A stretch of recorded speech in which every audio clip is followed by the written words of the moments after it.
próximo 1 de octubre conmemoramos una fecha crucial para la democracia en nuestro país. Se cumplen 75 años solo, tan solo, desde que la mujer pudo votar en las elecciones, en los sufragios universales aquí en España. En ese 1 de octubre de 1931, las recién constituidas Cortes Republicanas Españolas pues ratificaban, no sin problemas, la posibilidad de la mujer para votar en unas elecciones. Y la verdad es que se produjeron debates sustanciosos y dignos de ser comentados, sobre todo por los protagonistas, por las litigantes, porque fueron precisamente dos mujeres las abanderadas de aquellas cuestiones. Como ya sabéis, el 14 de abril de ese año, 1931, la Segunda República se implantaba en detrimento de la monarquía borbónica. En dichas elecciones, tan solo tres mujeres, accedieron a sus actas de diputadas. Una de ellas, Margarita Nelke, tendría poca actividad política, pero las otras dos, muchísima. Victoria Kemp, que sería famosa por ser directora de penitenciarías, y Clara Campoamor. Pertenecían al socialismo, al Partido Radical, pero mantenían dos posturas diferenciadas. De inmediato se empezó a plantear que la mujer debería acceder a las urnas. No lo habían hecho el 14 de abril, pero ahora se estaba debatiendo en el Parlamento, en el Congreso de los Diputados.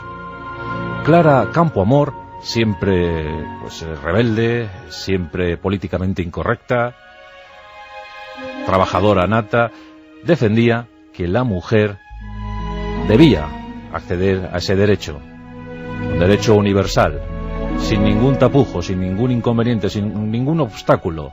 Clara Campoamor decía que la mujer ante todo debía votar de igual a igual, debía ser como los hombres.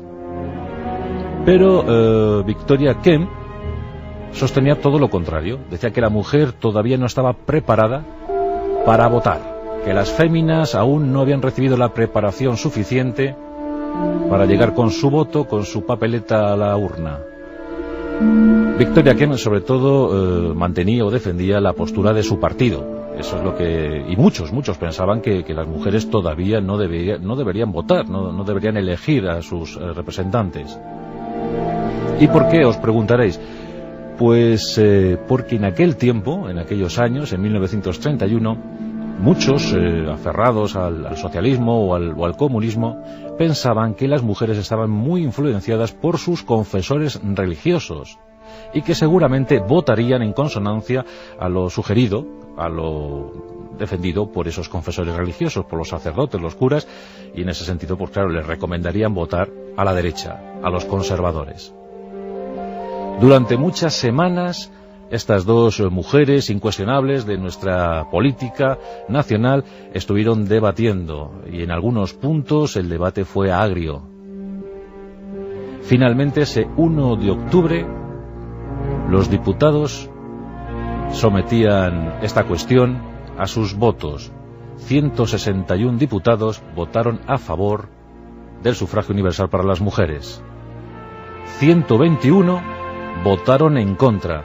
Cabe comentar en esta cuestión que ese día, precisamente ese día, el 1 de octubre de 1931, el 40% de la Cámara se ausentó por diferentes motivos. El 40% de los parlamentarios no quisieron hacer acto de presencia ese día, ese concreto día.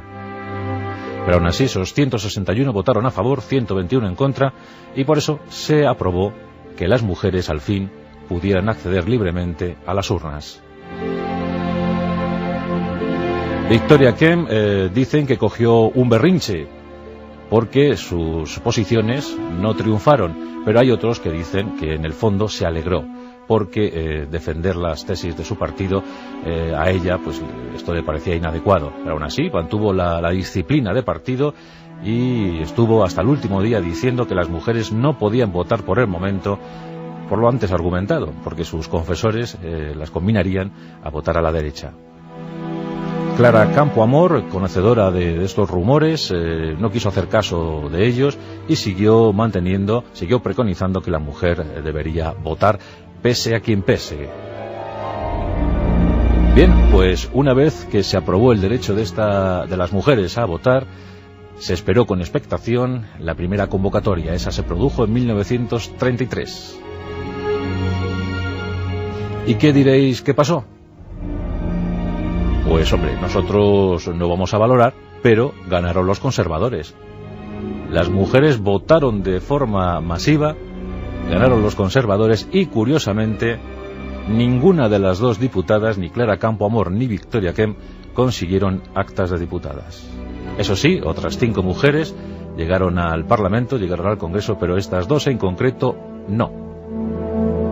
Después, como ya he sabido, tuvieron vidas azarosas en el exilio, siguieron defendiendo y luchando por los derechos humanos, apoyando a los exiliados. Incluso en el caso de Victoria Kemp, con capítulos dolorosos, pues uno de sus hijos murió en el frente combatiendo con el Ejército Rojo, murió en 1944 luchando contra los nazis. Clara Campoamor no pudo regresar a España, fue un dolor para ella. Victoria Kemp sí lo hizo, pero ya muy anciana, y bueno, pues prácticamente la totalidad de su vida la pasó en Estados Unidos. Pero es un capítulo curioso de nuestra historia parlamentaria. Estas dos mujeres tan progresistas, ¿verdad?, tan radicales, tan socialistas, tan republicanas, pues ese día en concreto las miradas fueron algo más cruzadas, fueron distintas. Ese día no estuvieron de acuerdo. Qué raro era todo, ¿verdad?, en 1931. O sea, esta tesis de las mujeres votarán y eso hará que las derechas ganen.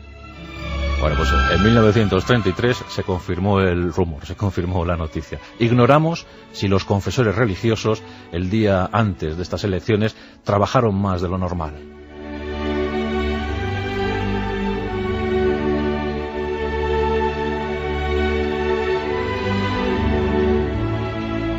La Rosa de los Vientos, con Juan Antonio Cebrián.